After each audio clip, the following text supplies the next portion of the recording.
That should be funded by the government. I'm building right now a block of 48 houses. Should I be allowed to do that? You should be allowed to build them, And then but what? you shouldn't be allowed to profit from them. So I found a video of a real estate investor getting interviewed by what we'll consider a socialist, and I wanted to react to it. Not to bash anyone's beliefs, but because this conversation actually touches something that kind of comes across my mind sometimes, especially as someone who is actively building a real estate portfolio.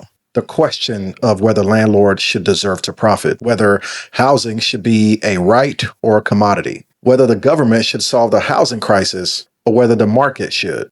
These are real questions, and I've got real answers. Let's get into it. How many properties do you have? Hundreds. Hundreds? Yes. You are probably making a significant income from all of those properties. If I wasn't making money from building properties, I wouldn't do it. And if no one does it, guess what? There's going to be way less supply and rents are going to be 10 times the price and you're going to be moaning about it even more. You shouldn't profit off them as a landlord. So what you saying? Right there. That's the answer most people skip straight past because they're a little too busy, a little too emotional about landlords making money. Supply and demand is not a political opinion. It's math. If nobody builds rental properties, if nobody takes on the financial risks, carries the mortgage when tenants don't pay, what happens to the people who need somewhere to live? What will happen to them? It'll be less supply, higher rents, more people priced out. You cannot regulate your way to affordability while simultaneously discouraging the people who actually build and maintain the supply. Those two things are in direct conflict. Let's keep going. I should be forced to sell them all, but I can make a profit in Get selling a job. them. This is way more important than most jobs. This is the very thing that you have a problem with, which is the lack of supply of properties. I'm there building these properties and you're saying, go get a job. Yeah, What the that heck? should be funded by... Talking about get a job. What is a job? A job is exchanging your time and skill for compensation that actually creates value for someone else. That's it. That's the definition. And he is doing exactly that. the government. I'm building right now a block of 48 houses. Should I be allowed to do that? You should be allowed to build them, And then but you what? shouldn't be allowed to profit from them. My landlord, right, owns my whole building. There's 4 flats in it, including my own. From my building alone, he earns £60,000 a year. Double. Is that it? That's double what the average UK salary is. Good for him. He deserves that. Significantly more than what I earn. And then I put 60% of my income straight into his pocket. Good. And I will never buy a house because that money, I will never see that money.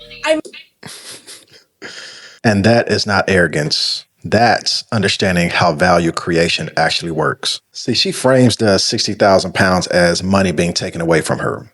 He frames it as compensation for service rendered. If the landlord disappears tomorrow and sold the buildings, what will happen to those 4 tenants? They would have to literally find somewhere else to stay in a market that has even less supply. The landlord is not the enemy. The landlord is part of the infrastructure of the housing that society depends on, whether you want to admit it or not. And no landlord should ever apologize for being compensated to do so.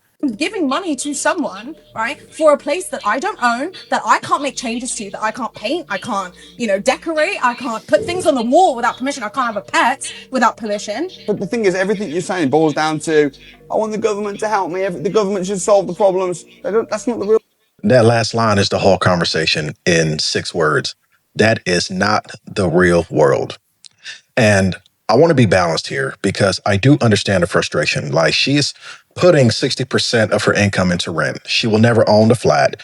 She can't paint the walls or have a pet in there without permission. This is genuinely difficult and frustrating situation, and I don't want to dismiss that. But here's where the analysis breaks down. She has identified the symptom: expensive rent, lack of ownership, restricted freedom as a tenant, and she has concluded that the cure is government intervention and landlord elimination. That's like identifying that food is expensive and concluding that farmers should not be allowed to profit from growing it. The cure for expensive housing is more housing, more supply, more investors that's willing to do what she's arguing that he does: take on the financial risk and provide the supply. And here's the faith perspective that I'll add, because this is genuinely how I think about it, how I process it in my head. I don't believe that God has called me to build a portfolio so I could hoard wealth. I believe that he has called me to be a builder, to create something, to create buildings, to provide real tangible value that is necessary for families. See, stewardship is not the same as greed. Building is not the same as exploiting, and profit is not the same as theft. She, which I would definitely consider her a socialist, she sees landlords and sees someone that's just taking.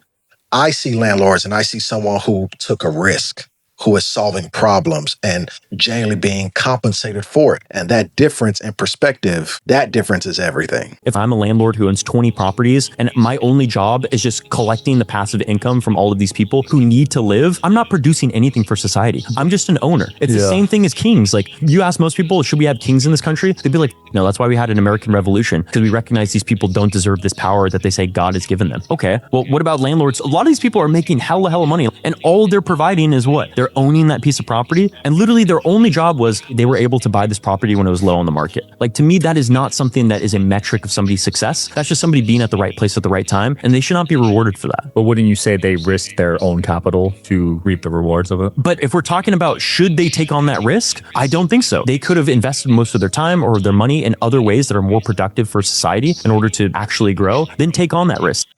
This debate isn't going anywhere. The housing affordability crisis is real. The frustration people feel are real. And those who invest in real estate have a responsibility to acknowledge that. But the solution isn't less investment. It's not pushing out landlords. It's not government control of private housing markets. Every city that has tried that always ended up way worse. They ended up with worse outcome for the exact people whose those policies are designed to protect. The solution is more builders, more investors, more people that's willing to take on the financial risk of creating supply in the market that's desperately needs it. And that's what investors are doing. That's what I'm doing. One deal at a time. That's rooted in faith, that's built on discipline, that's built on value, and unapologetic about the value that it creates. And if that resonates with you, subscribe. This is the kind of conversations that I want to consistently have on this channel. Not just deal breakdowns and market analysis, we'll do that, but the real psychology that's behind why we build and why what we do actually matters. So drop a comment. Do you genuinely think that landlords deserve to profit? I genuinely want to hear from both sides. My prayers for you that's watching this, is that may the Lord bless you and keep you. May his face shine upon you and be gracious to you is my prayer. I'll see you on the next one.